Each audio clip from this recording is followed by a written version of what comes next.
សួស្តីបងប្អូនសិស្សនិស្សិតទាំងអស់គ្នាថ្ងៃនេះយើងជួបគ្នាម្ដងទៀតហើយគ្រូមានគោលបំណងពិសេសមួយសម្រាប់បងប្អូននៅក្នុងថ្ងៃនេះ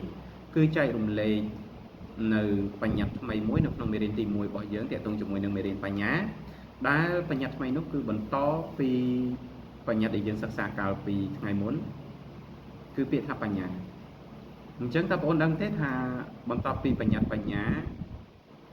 តើយើងនឹងសិក្សាអំពីបញ្ញត្តិអ្វីទៀតនៅក្នុងមេរៀនទី1របស់យើងអញ្ចឹងដើម្បីដឹងថាយើងនឹងសិក្សាអំពីបញ្ញត្តិអីយើងតាមដានជាមួយគ្រូទាំងអស់គ្នាអញ្ចឹងនៅក្នុងថ្ងៃនេះបើយើងក៏លេខមើលនៅក្នុងសៀវភៅសិក្សាគោលរបស់យើងសិលធម៌ពលរដ្ឋវិទ្យាថ្នាក់ទី12មេរៀនបញ្ញាបន្ទាប់ពីបញ្ញត្តិនិយមន័យបញ្ញានៅមានបញ្ញត្តិថ្មីមួយគឺបញ្ញត្តិសភាវគតិតើបងប្អូនធ្លាប់ឮពាក្យសភាវគតិពីមុនមកដែរឬទេអញ្ចឹងសភាវគតិបើយើងយោងតាមខ្លឹមសារនៅក្នុងសៀវភៅមេរៀនរបស់យើងបាទសភាវគតិគឺសំដៅទៅលើការប្រព្រឹត្តដដែលពីកំណើតរបស់សត្វមានជីវិតបាទតាមប្រភេទនីមួយៗតើខ្លឹមសារហ្នឹងវាមានអត្ថន័យដូចនេះហើយធ្វើម៉េចដើម្បីយើងអាចចងចាំវាបានយូរចឹងគ្រូលើកទឹកចិត្តបងប្អូនថាសភាវគតិនេះបើយើងយកវាជាពាក្យកលឹះហើយបើសិនបងប្អូនចង់សិក្សាវាហើយចង់ចងចាំវាបានយូរបងគ្រាន់តែចងចាំថាសភាវគតិគឺសំដៅទៅលើទម្លាប់ធម្មជាតិរបស់សត្វអាហ្នឹងយើងសង្ខេបនៃវាឲ្យស្រួលយល់ណាបាទសភាវគតិគឺសំដៅទៅលើទម្លាប់ធម្មជាតិរបស់សត្វមានជីវិត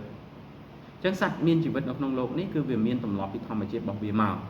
វាប្រព្រឹត្តដដែលតាមប្រភេទនីមួយៗរបស់សត្វណា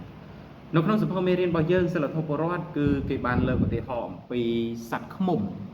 បាទគេលើកឧទាហរណ៍អំពីសត្វឃ្មុំគេថាម៉េចថាសត្វឃ្មុំគេវាធ្វើសម្បុកវាគឺរៀងសម្បុកវាបែបណា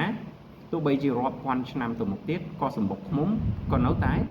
មានលក្ខណៈបែបហ្នឹងដែរអញ្ចឹងនេះគឺឆ្លុះបញ្ចាំងថាម៉េចឆ្លុះបញ្ចាំងថាវាជាសភាវគតិរបស់សត្វរបស់សត្វឃ្មុំគឺវាធ្វើសម្បុកបែបហ្នឹងហើយបើទោះបីជាយើងមើលឃើញថាសត្វឃ្មុំវាមានលក្ខណៈស្មុគស្មាញមើលទៅហាក់ដូចជាលំបាកយ៉ាងណាក៏ដោយក៏ចំណេះដឹងនេះវាមិនមែនជាចំណេះដឹងដែលកើតមកពីបញ្ញានោះទេប៉ុន្តែវាជាចំណេះដឹងដែលមានសម្រាប់តែសត្វឃ្មុំទេមានន័យថាធម្មជាតិរបស់សត្វឃ្មុំឬដូនតារបស់សត្វឃ្មុំតាមប្រភេទរបស់វាហ្នឹងតាំងពីកំណើតរបស់វាមកគឺវាធ្វើសម្បុករៀងបែបហ្នឹងអញ្ចឹងនៅក្នុងខ្លឹមសារនៃសភៅយើងគេថាម៉េចបើទោះបីជាយើងមើលឃើញថាសម្បុកឃ្មុំវាមានលក្ខណៈស្មុគស្មាញក៏ដោយក៏ប៉ុន្តែលក្ខណៈស្មុគស្មាញនេះវាមិនមែនជាសមិទ្ធផលនៃបញ្ញានោះទេក៏ប៉ុន្តែវាជាសមិទ្ធផលនៃសភាវគតិរបស់សត្វឃ្មុំបើសិនបើយើងមើលទៅសត្វដទៃផ្សេងទៀតគឺវាមានលក្ខណៈជាធម្មជាតិជាទម្លាប់ធម្មជាតិរបស់វារៀងៗខ្លួនឧទាហរណ៍ដូចជាសត្វយើងមើលនៅសត្វចន្លេបងធ្លាប់ស្គាល់សត្វចន្លេណាសត្វចន្លេវាធ្វើរុនរបស់វា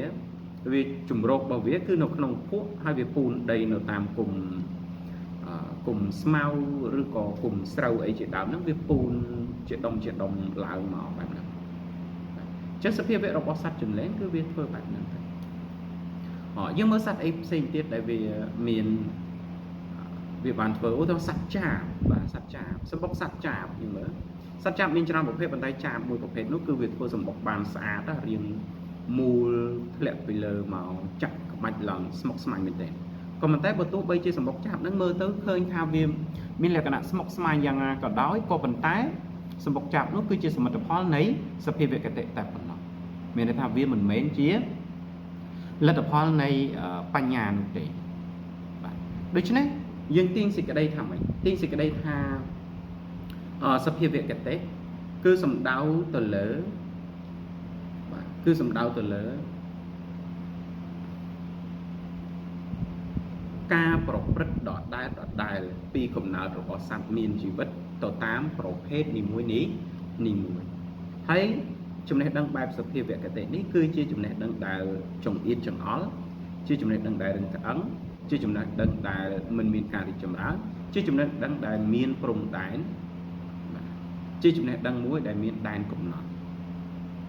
ហើយជាចំណេះដឹងដែលងងឹតងងុលដែលវាខុសអំពីចំណេះដឹងដែលកើតមកពីបញ្ញាតែបើមនុស្សយើងអត់ទេមនុស្សយើងគឺមានការវិវត្តរហូតមនុស្សយើងមានការវិវត្តរហូតមនុស្សយើងវិវត្តពីការរស់នៅក្នុងរូងភ្នំឈានមកចេះធ្វើគេហដ្ឋានឲ្យផុតពីដីចេះធ្វើសំណង់ស្ថាបត្យកម្មផ្សេងៗនិងមានវប្បធម៌ឌីជីថលដ៏រុងរឿងជាងនេះប៉ុន្តែចំពោះសត្វគឺអត់មានសមត្ថភាពធ្វើដូចមនុស្សនោះទេដូច្នេះហើយទើបយើងកំណត់នៃសភាវគតិថាសរុបសេចក្តីមកវិញសភាវគតិយើងអាចសង្ខេបនៃជារួមថាវាសំដៅទៅលើទម្លាប់ធម្មជាតិរបស់សត្វនីមួយៗបាទទៅតាមប្រភេទរបស់វាហើយចំណេះដឹងបែបសភាវគតិនេះជាចំណេះដឹងដែលចង្អៀតចង្អល់ងងឹតងងុលរឹងត្អឹងមិនរីកចម្រើនហើយគ្មានសម្បទាក្នុងការបង្កើតថ្មីនោះទេនេះហើយគឺជាបញ្ញត្តិសភាវគតិហើយថ្ងៃនេះផងដែរគ្រូមានបំណងក្នុងការចែករំលែកខ្លឹមសារវាត្រឹមតែប៉ុណ្ណឹងហើយគ្រូសង្ឃឹមថាវីដេអូនេះនឹងផ្ដល់ជាគតិដល់បងប្អូនក្នុងការចងចាំនៅបញ្ញត្តិថ្មីមួយនៅក្នុងខ្លឹមសារមេរៀនទី1របស់យើងដែលស្ដីអំពីបញ្ញាហើយបងប្អូនគិតថាវីដេអូនេះមានខ្លឹមសារនិងមានតម្លៃក្នុងការជាគតិក្នុងការសិក្សារៀនសូត្របងប្អូនសូមបងប្អូនជួយចុច like និង share វីដេអូនេះបន្តទៅកាន់មិត្តភ័ក្តិរបស់បងប្អូនដើម្បីឲ្យពួកគាត់បានសិក្សារៀនសូត្រទាំងអស់គ្នាសូមអរគុណ